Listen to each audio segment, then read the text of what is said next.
Hello, ladies and gentlemen, and welcome to the REC Rapid Review, brought to you by the REC Podcast. I'm your host, Roman Chavez, and the man behind the camera, Icarus, Eric. Icarus of the Eric variety, producer extraordinaire. Thank you guys for tuning into this. We're going to have a Wonder Woman spoiler-filled review.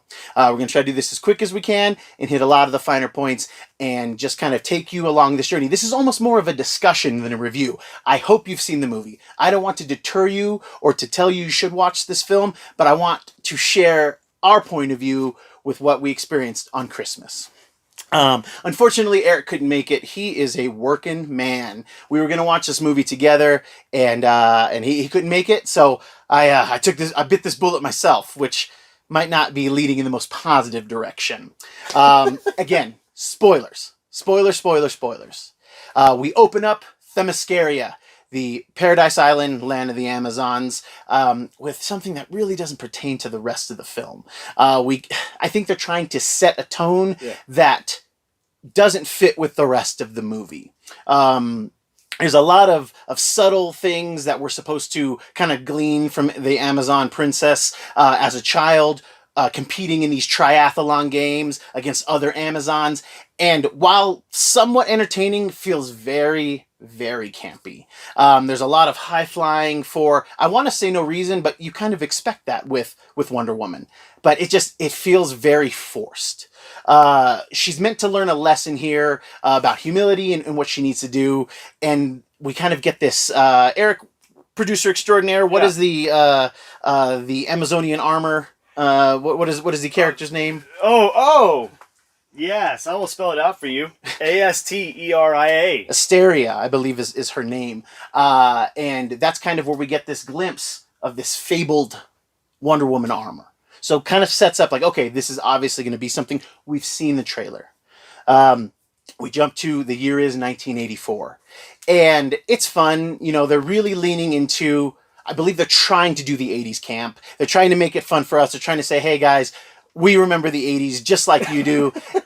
But I gotta say that those notes don't really hit home for me. It's just a little bit too funny. We had a very, I would say, serious Wonder Woman 1 movie, wouldn't you? Yeah. And, we even said on the show that Wonder Woman 1 had those Captain America, First Avenger, Thor 1 high notes. And it had a certain look to it. I love that kind of brass, almost muted, gold, muted silver tones. It almost had like a sepia tone to it as sepia, well. is that what that's called? Okay. Yeah, I would just say like the way the film was like sort of processed. Yes. It gave it more of a like brittle, like you're watching an old school film. Yes. You know. And, it had a really just aesthetic to it that I loved. They kind of brighten up her costume here. We kind of saw that in Justice League as well. But it feels so 70s Spider-Man TV. She's whipping her lasso of truth around. She's, throwing it indiscriminately in the air to get from one place to another. And it's just really, like in the comic books. The lasso moves in a way that I never expected. Right. I never expected her to kind of be like, I throw it and every time I throw it, something gets grabbed. The thing I need gets grabbed. It's very seldomly used for its truth, which is kind of its thing. It's less about grabbing people and tossing them and far more about getting the truth out of people and definitely binding people. But yeah, she's just tossing people left and right.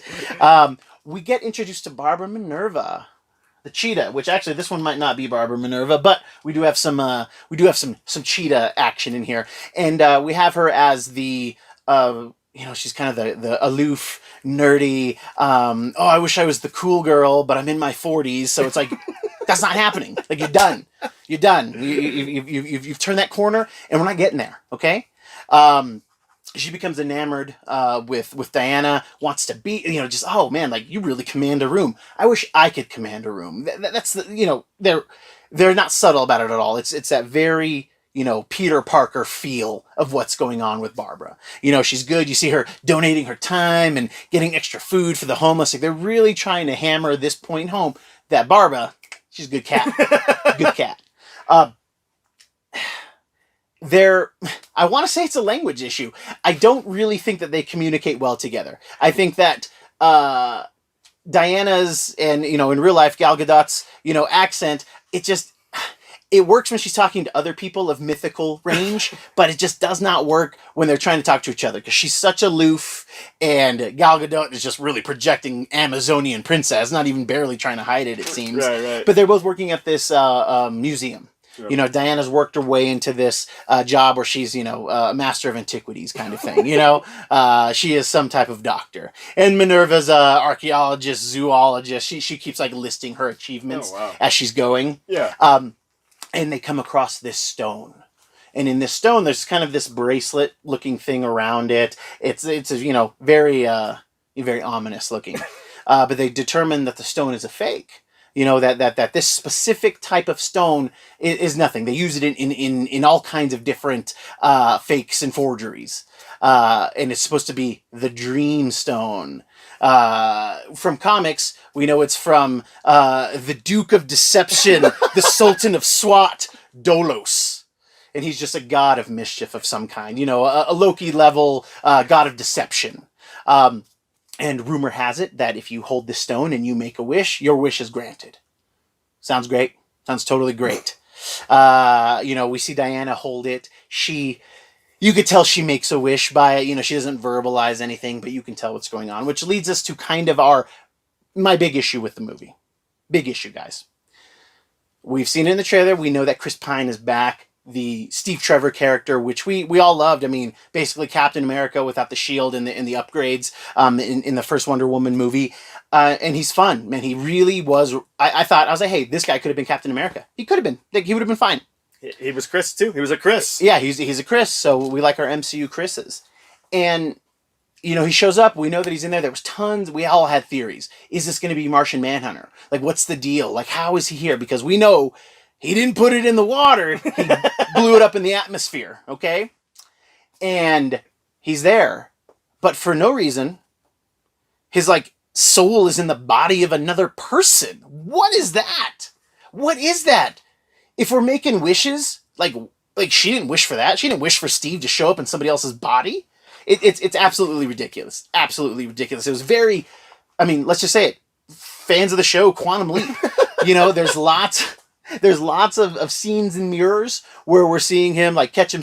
We're seeing the real guy, but it's needlessly used, and it's not like even they use it as a gag. Multiple. Oh, we can use this guy to get in this place. No, he's just in this other guy's body, but we never see this guy pretty much after that. It's just Chris Pine on stage. It's ridiculous, absolutely ridiculous. So it's totally like Scott Bakula vibes. It's full on Scott Bakula vibes. Hell, back in the day, Scott Bakula would have been a fine Steve Trevor as far as I'm concerned. I'm with you on that one. Could also been Captain America.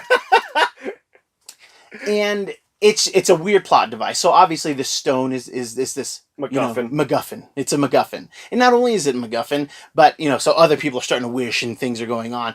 Then we have the introduction of Maxwell Lord. Maxwell Lord is another issue I have in the movie. Pedro Pascal is amazing. And he's doing a lot with what he has, but it's just nothing like the Maxwell Lord from the comics that we know. What makes Maxwell Lord interesting is he's kind of this vicious businessman who ends up bankrolling the JLA for a little while, specifically the JLA, I believe, out of Detroit. Justice League Detroit. You remember that, Eric? With Vibe. Remember Vibe, Cisco Ramon? Oh, yeah, dude. And he's got low-level telepathic abilities. It's always fun because he'll kind of he can kind of push you a little bit. Nothing crazy. He's not taking over Batman's mind, but he can suggest things to you in the comics. And kind of when he uses abilities, he always kind of bleeds. Has a stream of blood coming down his nose because he's just not that powerful. It actually takes a lot out of him to do it. But he's kind of this greasy, for lack of a better word, oil tycoon who's trying to get you to get on in his pyramid scheme. Pedro Pascal is fine with the material he has. It's just nothing about that was Maxwell Lord. I don't want to. While this is spoiler rich, I do. If you're just kind of watching this to get some fine points, check out the movie. Come up with your own conclusion. But I was not a big fan of his role in the story. Barbara Minerva, back to our cheetah character, she kind of wishes that she could be strong, powerful, and she specifically says, "I wish I could be more like Diana." And so she starts to get confident. Very much I took off my glasses and I whipped my hair, and now I'm the hot chick. And she's strutting her stuff. I think Kristen Wiig is very pretty and she's really funny, but it's not like that big of a stretch for her to like pull this off, even though she has that great chin thing that she does. Um, and it's just not that big of a stretch. And then you kind of start to it's a very much like the like in the movie Christine when like the dude's sitting in the car too much and it's starting to make him a dick. It's also happening to Barbara. She's just starting to be rude to people, and she's getting stronger. She almost gets raped twice in the movie by the same guy, but one time she's got superpowers, so that guy pays for his sexual transgressions. Mm-hmm. Uh, so our comic book though, like what's so great, there's been 4 cheetahs in comics, okay? We had Priscilla Price, which was the first one in the 40s, like Wonder Woman number 6. And then there was a Debbie Domain, and then Minerva Barbara is our third. Okay, and her story was great because she is the archaeologist. She's a British archaeologist. She's doing some work in Africa. There's a tribe that their protector, very much like Black Panther, is a cheetah. They imbibed with the powers of the cheetah. It's this whole ritual where you have to drink blood mixed with these like special roots. It's real dark, real satanic feeling, but it's super. It's a more interesting backstory than what we got. But what's kind of fun about the comic book version is the fact that so their protector of this tribe gets seriously injured and is dying. And Barbara, falling for this tribe, says, "Hey, I will be your protector. I will avenge this." They do the ritual to her in the comic books, but you're supposed to be a virgin. And because she's not a virgin, it changes like what the spell is. So like her human form is almost agony, and when she's kind of in that cheetah state, it's nothing but bloodlust. So it's like a curse more than a protection spell. Oh, that sounds great, right? Right, producer I Eric? want that. I want that in my movie. Well, that's not what you're getting. That's not what you're getting. Okay? So as a fan, and I'm not actually well versed, like Barbara's my a cheetah, of the, so I was very excited for this version, and the movie just doesn't deliver. And you love that. Kristen Wiig. I love Kristen Wiig. She's on my Rushmore of definitely a female SNL alums, and she's in the discussion of all time for me personally. I think she's great in the film, Eric. I do think she's doing, again, everybody's doing really well with the thing that they're given, but none of these toys go together. The story is just, it's a Sid toy from Toy Story. Oh my gosh! You're not kidding. You're not kidding. It's fun to be in the '80s. We grew up in part of the '80s. Sure. In the majority of the '80s, but as boys, yeah, we weren't even men yet. And so you get that, but it feels like forced camp. I keep talking about the tone of the film. Tonally, it's just so Patty Jenkins goes from something like you said. It goes into Schumacher. Yes, it's a little bit more serious. Schumacher. Yes. What made Wonder Woman 1 the little engine that could is very much lost. Like this feels like the sellout, record. If we're talking like that, it's very bright. It's very, and even Diana, her strength is not. She doesn't project it well in here, and I guess that is part of it, because if you hadn't got the monkey's paw references that we all understand from The Simpsons, it's one of those situations where if you make a wish, it costs you something. And for her, she made this wish that Steve was still around in some other dude's body, I guess. Maybe she was like oddly specific, because we didn't even hear her make the wish. We just kind of see her close her eyes, and then like a whoosh. When you make a wish and your hair gets blown by a mysterious wind inside a building, it was that type of situation.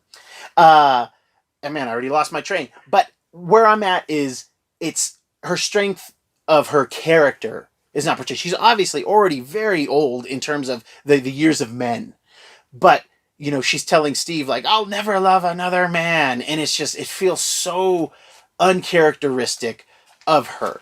Now, maybe you can chalk that up to, when she came to the world of man and she fell in love with Steve Trevor, we all remember our first love. So hard to get over that first love. It's the one that hurts the most. And, for her, she had never had another man lover, all right? She's a man-eater, all right?